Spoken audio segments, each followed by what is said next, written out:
कहते हैं समय से पहले और भाग्य से ज़्यादा किसी को नहीं मिलता, तो इसलिए अपने समय का इंतज़ार करें और अपनी मेहनत करें और आगे बढ़ें। डायनेमिक आर्ट क्लासेस में आप सभी का स्वागत है। प्यारे दोस्तों, कल प्रागैतिहासिक काल के कुछ प्रश्नों पर हमने चर्चा की थी। आज उसी क्रम में उसी को बढ़ाते हुए उससे आगे क्वेश्चनों पर चर्चा होगी। वेरी मोस्ट इम्पॉर्टेंट क्वेश्चन है। जो भी बच्चे ऐसे क्वेश्चन देखना चाहते हैं या हल करना चाहते हैं, वो अति शीघ्र इस चैनल को सब्सक्राइब कर लें, बेल आइकन दबा लें, जिससे आने वाले वीडियो की नोटिफिकेशन उनको मिल जाएगी। तो आप अपनी पढ़ाई को सुचारू रूप से आगे बढ़ा सकते हैं। प्यारे दोस्तों, चलते हैं आज के वही प्रागैतिहासिक काल के जो क्वेश्चन चल रहे थे, उन्हीं में आगे श्रृंखला जो है उसे मैं बढ़ाने का प्रयास करूंगा। तो पहला क्वेश्चन आज का आपके स्क्रीन पर है। भीमबेटका की शिला उत्कीर्ण चित्रकारी किस अवधि की है? बहुत इंपॉर्टेंट क्वेश्चन है ये। भीमबेटका की शिला उत्कीर्ण चित्रकारी किस अवधि की है? तो इसमें ऑप्शन में आपको दिखाई दे रहा होगा नियोलिथिक एज,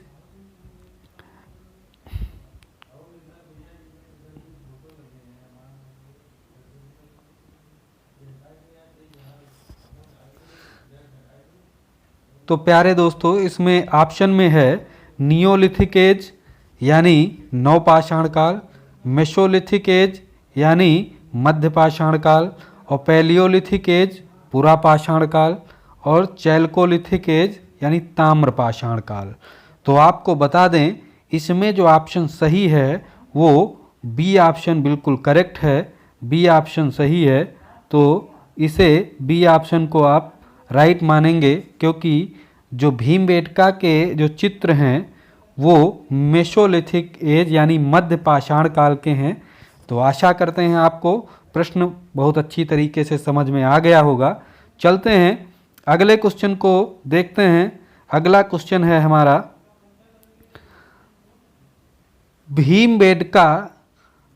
भीमबेटका और लखनिया दरी पंचमढ़ी प्रसिद्ध हैं, यानी 3 स्थानों के नाम दिए हुए हैं। कल जैसा मैंने कि आपको बताया था, सबसे पहले आपको अच्छी तरीके से प्रश्न पढ़ना है, समझना है, फिर आंसर देना है। इससे आपका एक भी प्रश्न गलत नहीं होने पाएगा। तो यहाँ पर 3 आप दिए हुए हैं नाम, जो भीमबेटका, लखनिया दरी और पंचमढ़ी, ये प्रसिद्ध हैं। यानी ये 3 जगह किस लिए प्रसिद्ध हैं? क्वेश्चन बहुत अच्छी तरीके से समझ में आ गया होगा। ऑप्शन देखते हैं अब। स्तूप के लिए प्रसिद्ध हैं, या प्रागैतिहासिक चित्र के लिए प्रसिद्ध हैं, विष्णु मंदिर के लिए प्रसिद्ध हैं, गुफा के लिए प्रसिद्ध हैं। तो सभी जानते हैं भीमबेटका, लखनिया दरी, पंचमढ़ी ये सब प्रागैतिहासिक चित्रों के लिए प्रसिद्ध हैं, इसलिए बी ऑप्शन बिल्कुल सही है। इसमें भी आपको बी बिल्कुल सही लगाना है। बी ऑप्शन बिल्कुल सही आंसर है। तो अच्छी तरीके से प्रश्न को समझे और फिर आंसर दिए। बिल्कुल 100% ये आंसर सही है। तो चलते हैं अगले क्वेश्चन की तरफ। अगला क्वेश्चन आपकी स्क्रीन पर है। भीमबेटका के किस शैलाश्रय का नाम सभागार दिया गया है? ये भी इम्पॉर्टेंट क्वेश्चन है और सभी लोग इसे अच्छी तरीके से समझ लेंगे। भीमबेटका के किस शैलाश्रय का नाम सभागार दिया गया है?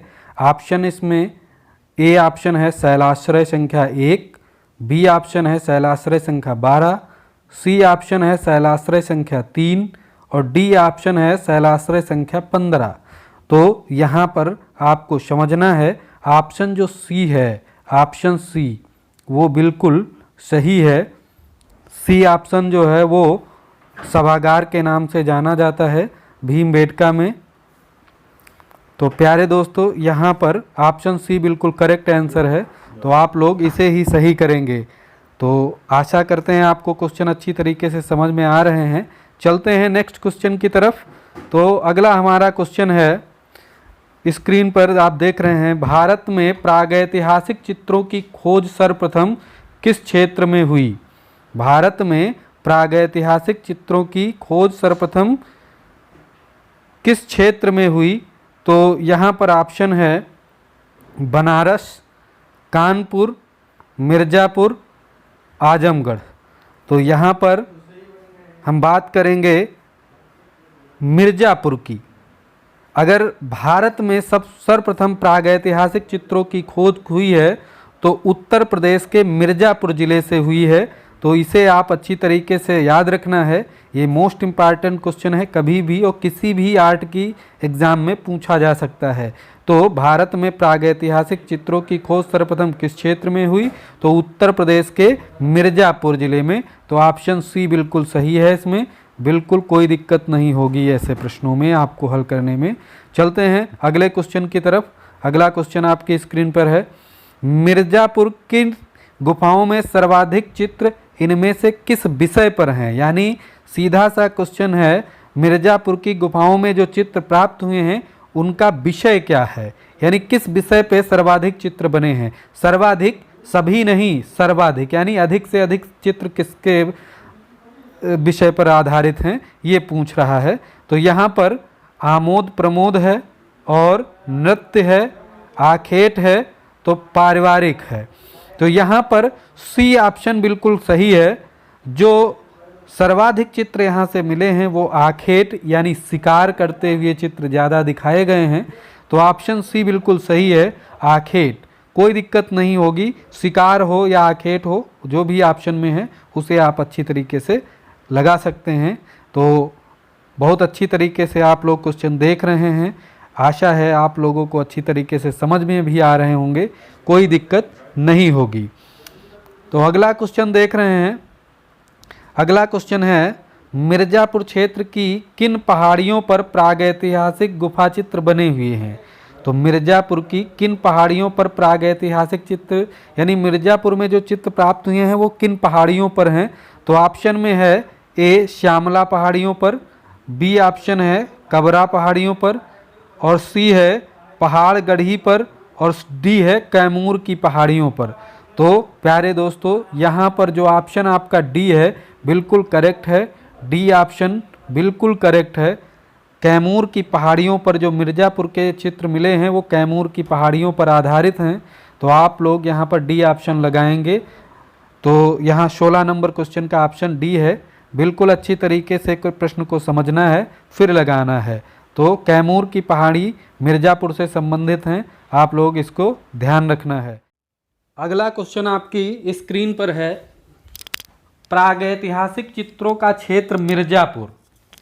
प्रागैतिहासिक चित्रों का क्षेत्र मिर्ज़ापुर जो है वो किस प्रदेश में है? अभी हमने आपको जस्ट इससे ऊपर जब क्वेश्चन मिर्ज़ापुर से संबंधित आया था तो हमने बताया था कि सर्वप्रथम अगर भारत में प्रागैतिहासिक चित्र पूछे कहाँ से मिले हैं तो मिर्ज़ापुर का नाम आया था। मिर्ज़ापुर किस प्रदेश में पड़ता है? तो सभी लोग जानते हैं ऑप्शन ए इसमें बिल्कुल सही है, उत्तर प्रदेश। इसी को आप लोग सही करेंगे, ए ऑप्शन। ए ऑप्शन बिल्कुल सही है, उत्तर प्रदेश, और बाकी सभी ऑप्शन गलत हैं। तो आप लोग ध्यान रखना है और किसी को देखने की ज़रूरत ही नहीं है, क्योंकि सभी अधिकतर बच्चे जानते हैं मिर्ज़ापुर ज़िला उत्तर प्रदेश में पड़ता है। तो ऑप्शन ए बिल्कुल 100% सही है। अगर किसी भी प्रकार का डाउट है तो आप कमेंट बॉक्स में हमसे पूछ सकते हैं। अगर कोई दिक्कत है तो आप जानकारी ले सकते हैं, लेकिन गलत क्वेश्चन कभी मत याद करना, ना करना है आपको। गलत क्वेश्चन करने से आपके परीक्षा में आपके नंबर कम आ सकते हैं और आपके सिलेक्शन होने में चूक हो सकती है। तो प्यारे बच्चों, बिल्कुल ऐसी कोई गलत बात नहीं है, पूछना कोई गलत काम नहीं है। अगर नहीं आता है तो उसे डिस्कशन करना कोई गलत बात नहीं, पूछ कर तब आप अपने को क्लियर करिए। तो प्यारे बच्चों चलते हैं, ये क्वेश्चन आपको 17 नंबर क्वेश्चन अच्छी तरीके से समझ में आ गया होगा। चलते हैं नेक्स्ट क्वेश्चन आपका स्क्रीन पर है, मिर्ज़ापुर किन क्षेत्रों का कला केंद्र है? तो किन मिर्ज़ापुर जो क्षेत्र में चित्र मिले हैं वो कला केंद्र है, किन क्षेत्रों का कला केंद्र है? तो प्रागैतिहासिक एक क्षेत्र है, एक अवधी और एक राजस्थानी बिहारी। तो प्यारे बच्चों सभी जानते हैं यहाँ से प्रागैतिहासिक चित्र प्राप्त होते हैं। तो प्रागैतिहासिक ए ऑप्शन बिल्कुल करेक्ट है, कोई दिक्कत नहीं होगी। ए ऑप्शन बिल्कुल आप करेक्ट लगा सकते हैं। ऑप्शन ए प्रागैतिहासिक क्षेत्रों का कला केंद्र है, तो यहाँ पर ए ऑप्शन बिल्कुल सही है। अगला क्वेश्चन देखते हैं। बिल्कुल अच्छी तरीके से प्रश्न समझना है, एक दो बार समझ लेंगे फिर दोबारा ऐसे प्रश्न आपको देखने की ज़रूरत नहीं है। अब की बार परीक्षा में तहलका मचाना है, एक भी परीक्षा में प्रश्न छूटना नहीं चाहिए। ये इसलिए हमने ये लाइन आपको लिख दी है, आप ध्यान रखना, अब परीक्षा में एक भी प्रश्न नहीं छूटेगा, तो इसे ध्यान रखना है। 19 नंबर प्रश्न है, मिर्जापुर में प्राप्त प्रागैतिहासिक चित्रों में नृत्य का दृश्य किस गुफा में अंकित है? तो मिर्जापुर में प्राप्त प्रागैतिहासिक चित्रों में नृत्य का दृश्य किस गुफा में अंकित है? ऑप्शन ए है पंचमढ़ी, मुखादरी, भल्डरिया और लिकुनिया। लिकुनिया है, कहीं कहीं लिखुनिया भी होता है, तो ध्यान रखना है। तो यही ऑप्शन सही है, ऑप्शन डी बिल्कुल करेक्ट है, आप लोग ध्यान रखेंगे। ऑप्शन डी बिल्कुल सही है, लिखुनिया या लिकुनिया जो भी है, तो यहाँ पर ये सही होगा। तो ध्यान रखेंगे, नृत्य का दृश्य कहाँ से प्राप्त होता है? लिकुनिया से। कोई दिक्कत नहीं होनी चाहिए, अच्छे से याद रखना है, नृत्य का दृश्य लिकुनिया से। प्यारे बच्चों, मिर्जापुर में जो प्रागैतिहासिक चित्र मिले हैं उनमें नृत्य का दृश्य लिकुनिया से प्राप्त होता है। अगला क्वेश्चन आपकी स्क्रीन पर है, सांबर के आखेट का दृश्य किस गुफा में चित्रित है? सांबर का आखेट का दृश्य किस गुफा में चित्रित है? तो प्यारे बच्चों, लिकुनिया, भीमबेटका, जोगीमारा, भल्डरिया। तो ये 4 ऑप्शन आपको मिले हैं, तो इसमें से ऑप्शन आपका ए सही है। जहाँ से नृत्य के चित्र प्राप्त होते हैं वहीं से सांभर के आखेट का भी दृश्य मिला है। तो लिकुनिया आप लोग याद रखना है, लिकुनिया या लिखुनिया जो भी होगा। तो प्यारे बच्चों, ए ऑप्शन सांभर के आखेट का दृश्य भी लिकुनिया से प्राप्त होता है। आशा है और उम्मीद है कि आप लोगों को ये प्रश्न सभी अच्छी तरीके से याद हो गए होंगे। अगर नहीं है तो एक बार वीडियो पुनः देख लेना है, फिर आपको दोबारा देखने की ज़रूरत नहीं है। चलिए कल फिर मिलते हैं अगले 10 इंपॉर्टेंट क्वेश्चन लेकर इसी टॉपिक से। जब तक एक भी प्रश्न बचेगा तब तक टॉपिक वही चलता रहेगा। तो प्यारे दोस्तों, इंपॉर्टेंट सभी प्रश्न हल करना है। तो अगर नए हैं इस चैनल को सब्सक्राइब कर लें, क्योंकि इस पर नए नए प्रश्न आपको देखने को मिलेंगे। तो प्यारे दोस्तों, कल मुलाकात होगी, तब तक के लिए जय हिंद, जय भारत।